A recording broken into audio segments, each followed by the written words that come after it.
Hello everybody, this is a short video to help you learn how to create a graph using Wolfram Alpha and then copy and paste those graphs into your projects, into the Word documents.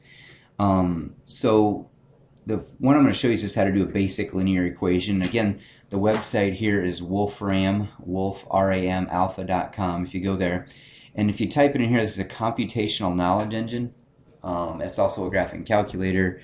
You can look up a whole bunch of stuff and it gives you answers. I'd encourage you to check it out. But anyway, if I've got a function to model a cost, let's say we're doing our cell phone project or something like that, where the cost is $50 a month and $100 to start with. So I could say cost equals 50 months plus 100, but Wolfram Alpha probably may not understand those types of variables. So for months, I'm just going to call that on the x-axis. It's going to be 50x, and cost, I'll make that on the y-axis. So it's just y equals 50x plus 100, and I just hit equals here.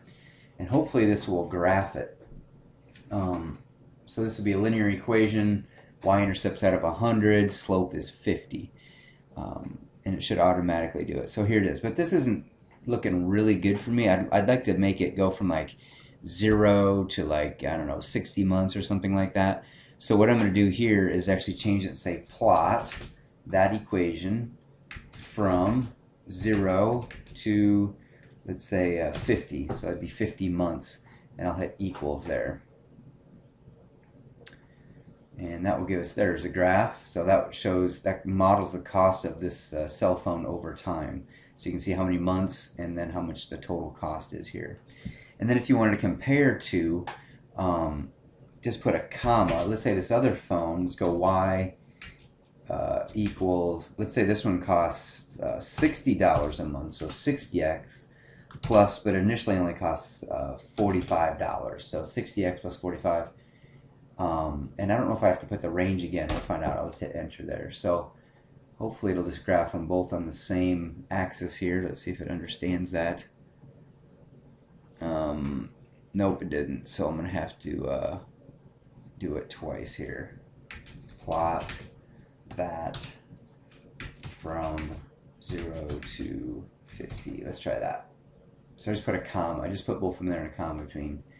So I'm going to graph these two lines, hopefully on the same axis here. And unable to connect the server. Awesomeness. Notice ever since they've shut down the free version a little more than they used to. They're trying to get you to buy the premium version of Wolfram Alpha. So I don't think they give you as much server time as you'd like, which is not awesome. Well, I got the first one real fast and now it doesn't seem to be working. And well, let's try this again. I'm just going to copy this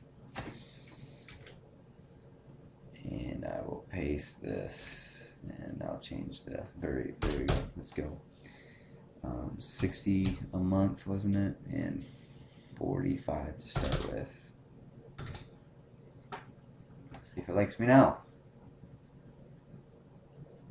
There it is. So it's got both equations there from 0 to 50. So, well, at least you saw how it really goes down here on Wolfram.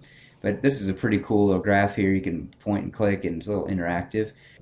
Okay, once we have our two equations typed in here, we've got them plotted on the same axis. We can see that they intersect here at some point. I want to put this graph in my project. So just right click the image and hit copy. This is one where you can actually save it, but I think this works if you just hit copy and open up your Word document. I just have a blank Word document here, and I just am going to hit Control V to paste it, and there it is. There is that image, and it's pasted right in my project. So I got a nice graph of the equations there. So again, going to Wolfram Alpha, type in your equations that you want to graph. Use the word plot, the equation, and then give it the range, the domain.